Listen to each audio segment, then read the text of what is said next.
여러분 안녕하십니까? 뉴스라이브 문을 엽니다.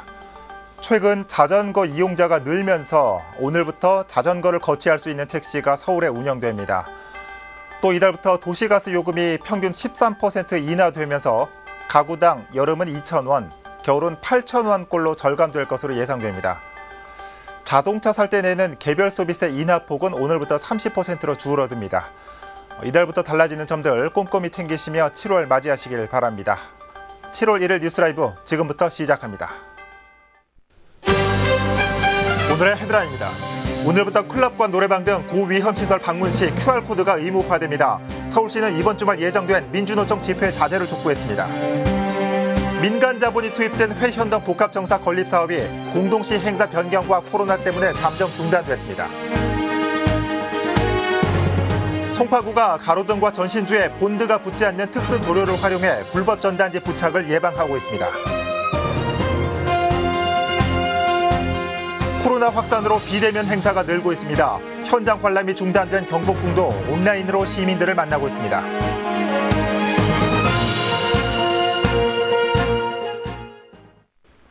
방역당국이 코로나19가 국내에 얼마나 전파됐는지 확인하는 인구 면역도 조사 결과를 다음 주에 발표한다고 밝혔습니다. 더불어 FDA 긴급 승인을 받은 코로나 치료제 렘데시비르가 오늘부터 공급됩니다. 취재기자 연결해 자세한 내용 살펴보겠습니다. 이승준 기자. 네, 보도국입니다. 네, 인구 면역도 조사 결과가 발표된다고요? 네, 인구 면역도 조사란 국내에서 코로나19가 얼마나 전파됐는지 확인하는 조사입니다. 보통 감염병에 걸리면 체내엔 해당 병균을 기억하는 항체가 형성되는데요. 이 항체를 조사하면 표본 조사를 통해 전체 인구의 몇 %가 감염됐는지 추정할 수 있게 되는 겁니다. 네. 이를 통해 무증상 감염자나 감염 사실을 알리지 않는 환자의 수치를 대략적으로 파악할 수 있습니다. 또한 인구 중 몇 %가 항체를 갖고 있는지를 조사해 집단 면역력까지 알아볼 수 있습니다. 현재 보건당국은 국민건강영양조사에서 수집한 1,500여 명분의 혈청과 서울 서남권의 환자 검체 1,500건을 더해 모두 3,000여 건의 항체를 먼저 조사 중입니다. 여기에 대구 경북 지역에서 1,000명, 이병 장병들의 검체까지 합해 연말까지 6,000명분을 조사하는 게 목표입니다. 일단은 현재 조사 중인 3,000여 명에 대한 항체 조사의 일부 결과가 다음 주에 발표될 예정입니다. 그렇군요. 코로나 치료제 중 선두주자로 꼽히는 렘데시비르가 국내에 공급된다고요? 네, 질병관리본부가 길리어드 사이언스 코리아와 협의를 통해 렘데시비르 무상 공급 계약을 체결하고 오늘부터 공급한다고 밝혔습니다. 네. 렘데시비르를 투약받을 수 있는 환자는 폐렴이 있으면서 산소 치료가 필요한 중증 환자로 제한됩니다. 도입 물량 등 구체적인 내용은 공개되지 않은 가운데 질본은 이번 달까지 무상 공급 물량을 우선 확보하고 다음 달부터는 가격 협상을 통해 구매를 진행한다는 계획입니다. 에볼라 치료제로 개발됐던 렘데시비르는 최근 미국에서 진행한 임상실험에서 코로나19 환자의 회복 기간을 31% 줄였다는 발표가 나오면서 정부는 특례 수입 절차를 통해 국내에 들여온 바 있습니다. 네. 자, 마지막으로 오늘 코로나19 현황도 살펴보죠. 얼마나 늘었습니까? 네, 질병관리본부는 1일 0시 기준 서울의 신규 확진자 수는 9명으로 누적 확진자 수는 1,321명으로 집계됐다고 밝혔습니다. 네. 같은 시간 기준 전국 누적 확진자 수는 전날보다 51명 늘어 모두 12,810명으로 조사됐습니다. 지금까지 보도국에서 전해드렸습니다. 네, 이 기자 수고했습니다. 코로나19 발생 상황 살펴봤습니다. 서울시가 오는 4일 여의도 공원에서 대규모 집회를 예고하고 있는 민주노총에 집회 자제를 촉구했습니다. 서울시는 어제 열린 코로나19 정례 브리핑에서 이같이 밝히고 집회에서 확진자 발생 시 구상권도 청구할 수 있음을 시사했습니다.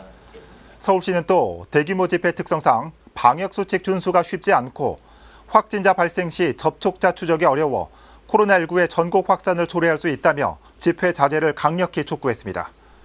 민주노총은 이번 주 토요일 여의도공원 일대에서 전국 5만여 명이 참여하는 전국 노동자 대회를 개최할 예정입니다.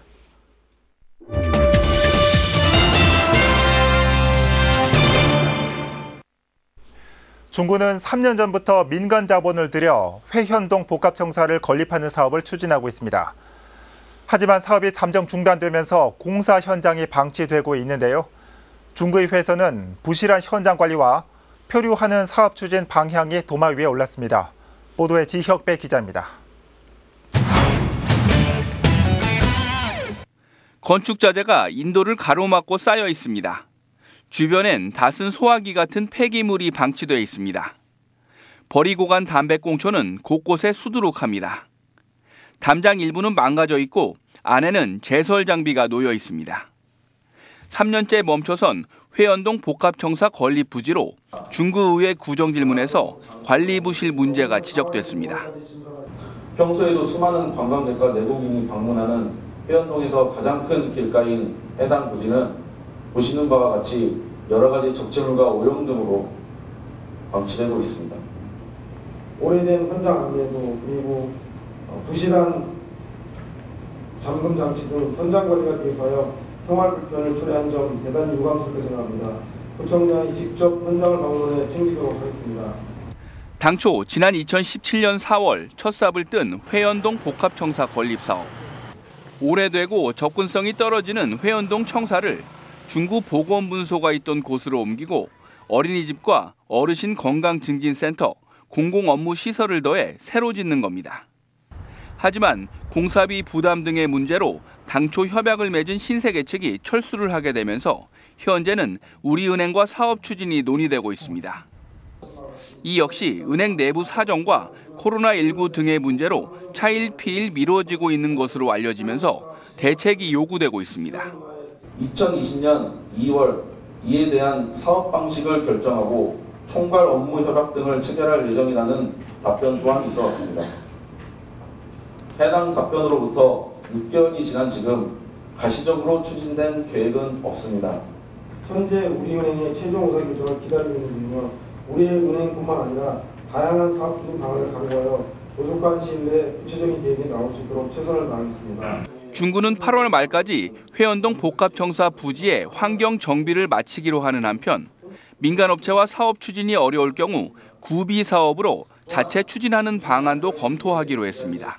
딜라이브 서울 경기 케이블 TV 지역배입니다. 가로등이나 전신주에 붙어있는 각종 전단지들. 붙였다 떼어진 흔적도 고스란히 남아있어 눈살이 찌푸려지기도 하죠. 상황이 이렇자 본드 성분이 붙지 않는 특수 재질을 이용해 불법 전단지를 원천 차단하는 방법도 등장했습니다. 보도에 태윤영 기자입니다.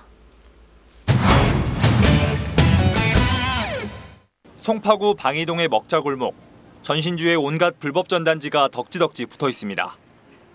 사다리차와 지게차 임대, 아파트 분양 등 업종도 다양합니다. 불법 전단지를 붙였다 떼면서 남은 흔적들도 고스란히 남아 있습니다. 약간 아무래도 좀 지저분해 보이긴 하죠. 미관상은. 그리고 뭐 이제 또 덮어 씌우고 이렇게 덕지덕지 붙어 있는 게 많아요. 가로등에 붙어 있던 전단지를 제거하고 무언가 덧바릅니다. 본드 성분이 붙지 않도록 제작된 특수 도료입니다. 해마다 불법 전단지가 줄지 않자 송파구가 대책을 마련한 겁니다. 이 특수 도료가 발라진 한 가로등입니다. 보시는 것처럼 청테이프를 붙이려고 해도 붙지 않고 이렇게 떨어져 버립니다. 수명도 10년으로 길어 기존에 오래가지 못하는 전단지 방지 시트에 단점을 보완했습니다. 지난 2017년 도입한 송파구는 올해 700여 곳에 작업을 마칠 계획입니다.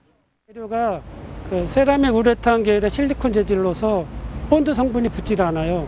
작년에 8천만 원 예산 들여서 636개소를 했습니다. 그래서 올해는 1억을 예산을 들여갖고 716개소를 설치할 예정입니다. 도시 미관을 해치는 주범 중 하나로 자리 잡은 불법 전단지. 원천 차단 기술을 통한 근절 대책이 효과를 볼 수 있을지 기대됩니다. 딜라이브 서울 경기 케이블 TV 태윤영입니다. 시인이자 독립운동가인 만해 한용운 선생의 입적 76주기를 맞아 그가 생을 마감했던 성북구 시무장에서 추모제가 열렸습니다. 보도에 이승준 기자입니다. 입하라, 뜻을 세워라, 지나라, 그리고 열심히 용맹정진하라, 그리고 신기를 청정해라. 만해 한용운 선생의 입적 76주기 추모 법어가 시무장을 가득 메웁니다.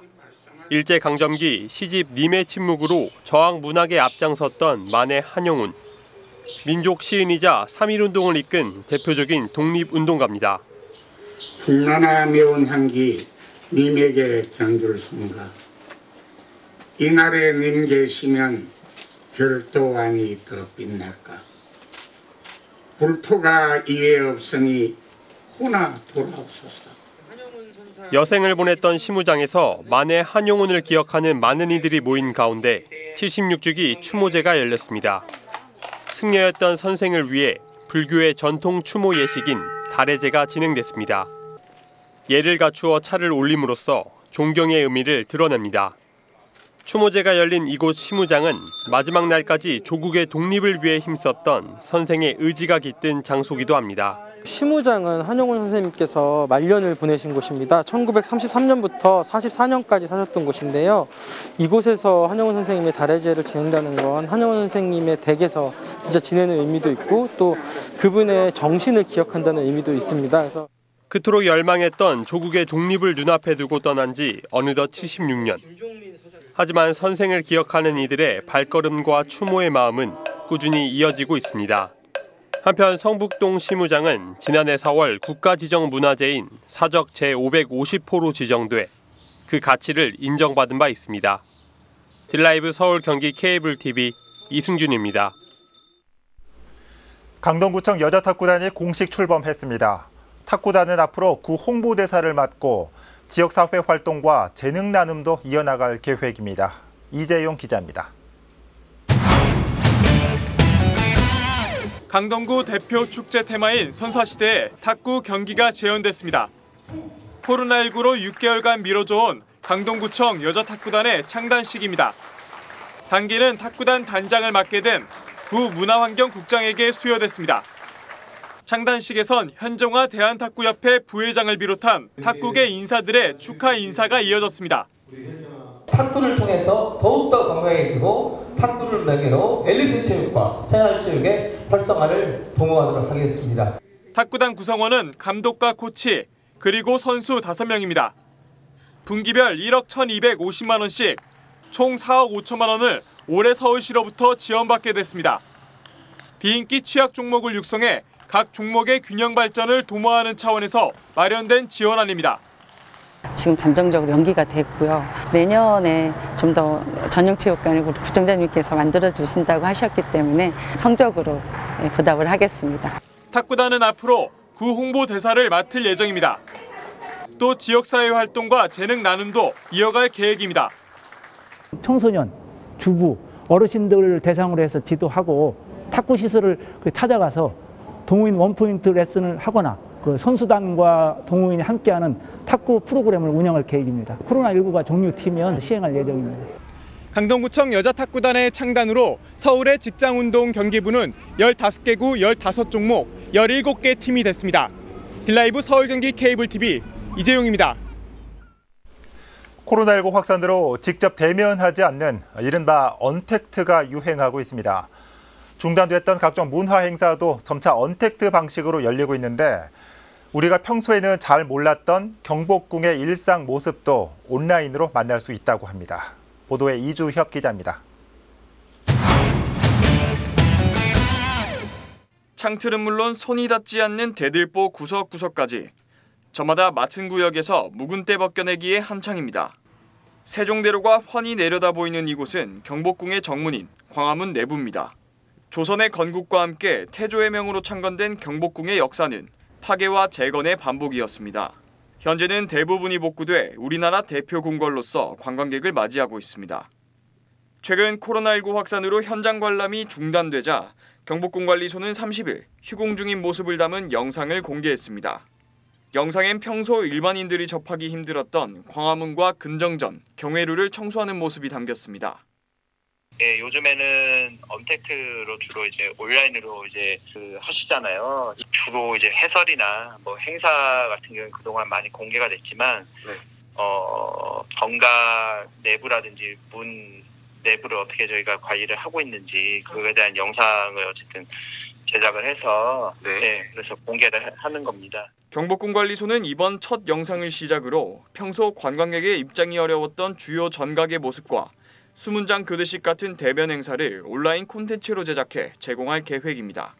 영상은 경복궁 누리집이나 인스타그램, 트위터, 문화재청 공식 유튜브 채널에서 만나볼 수 있습니다. 딜라이브 서울경기 케이블TV 이주협입니다.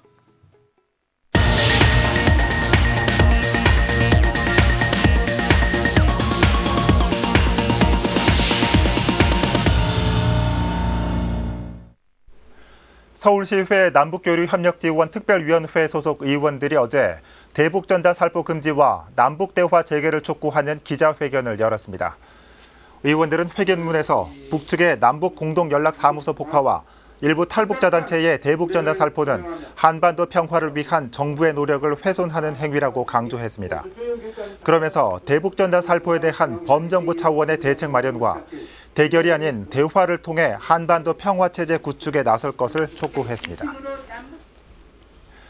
제8대 구로구의회 후반기 의장에는 박동웅 의원이 이름을 올렸습니다. 안정적 의회 운영과 주민과의 소통을 강조한 박동웅 신임 의장을 엄종규 기자가 만나봤습니다. 박동웅 신임 의장은 주민에게 전하는 감사의 말로 인터뷰를 시작했습니다.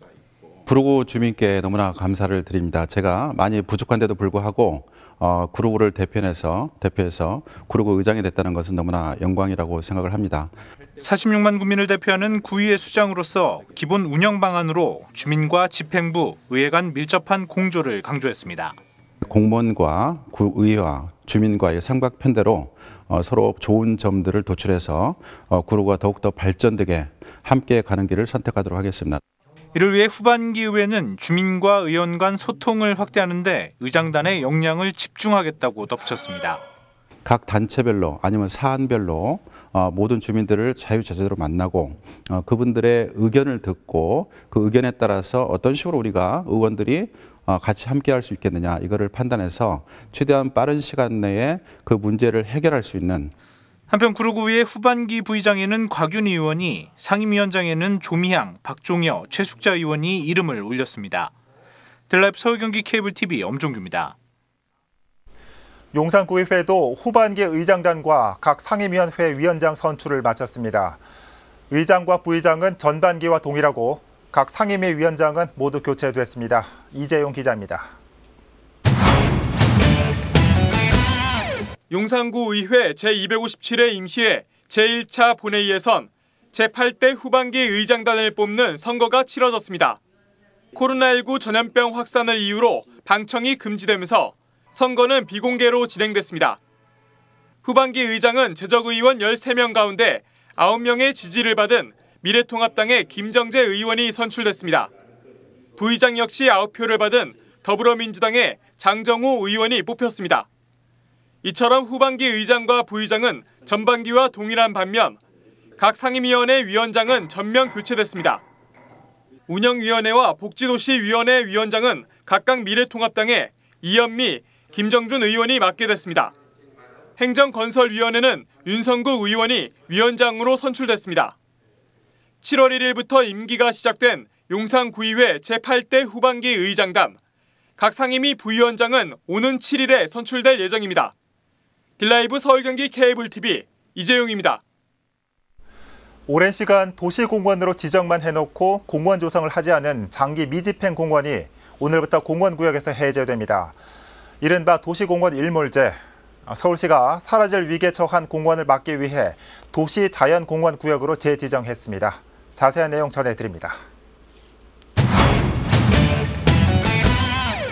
서울시가 도시공원으로 지정하고 공원으로 만들지 않은 곳은 132곳, 총 118.5제곱킬로미터.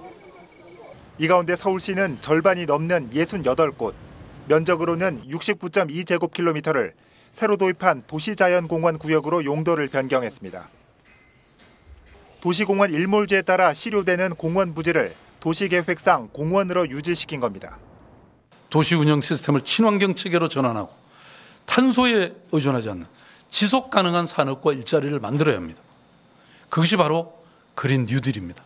도시공원은 그러한 뉴딜의, 그린 뉴딜의 매우 중요한 한 축이고 또 그 첫발입니다. 서울시는 29일 도시관리계획 변경 결정고시를 통해 이같이 정했다고 밝혔습니다. 이렇게 용도가 변경되면 토지 소유자는 새롭게 건물을 짓거나 기존 건축물의 용도 변경을 할 수 없게 됩니다. 소유자는 지자체에 토지 매수를 청구할 수 있고 서울시는 협의 매수 등으로 사유지 매입이 가능해집니다. 서울시는 해당 부지를 단계적으로 매입한다는 계획. 2002년부터 지난해까지 약 3조 원의 재정을 투입했고 올해 말까지 3,050억 원을 투입해 79개 공원을 추가로 매입할 계획입니다. 하지만 전체 공원 부지를 매입하기 위해서는 약 16조 원의 막대한 예산이 들어갈 것으로 추정되는 가운데 예산 마련과 토지주들의 재산권 소송 등은 풀어야 할 숙제입니다. 딜라이브 서울 경기 케이블 TV 박용입니다. 정의당 마포구위원회가 최근 통과된 마포구 주민자치조례와 관련해 강한 우려를 표명했습니다. 정의당 마포구위원회는 최근 구의회를 통과한 주민자치조례가 주민자치 확대를 저지하고 있다며 이같이 밝혔습니다. 수정된 조례안은 주민자치회 확대를 원천 봉쇄했으며 유효기간도 내년 말까지로 정하는 등 시한부 조례가 됐다고 비판했습니다. 한편 마포구의회는 최근 구가 제시한 주민자치 조례안에 대해 수정안을 제시했으며 수정 동의로 조례안을 통과시킨 바 있습니다. 마포구가 홍대 상상마당 일대 주차장 지역에 홍대 축제거리 광장을 조성했습니다. 상상마당 홍대센터에서 홍통거리 초입까지 전체 110m 구간으로 면적은 2,800제곱미터 규모입니다. 기존에 공영주차장이 있었던 곳으로 차도와 보도가 제대로 구분되지 않아 보행자의 안전 문제가 제기됐던 곳입니다. 구는 이곳에 가로등과 신호등 등 시설물 정비와 함께 보도와 차도를 구분하는 페인팅으로 혼잡도를 크게 개선했으며 향후 문화예술축제 등 다양한 콘텐츠가 연중 상시로 개최되도록 한다는 계획입니다.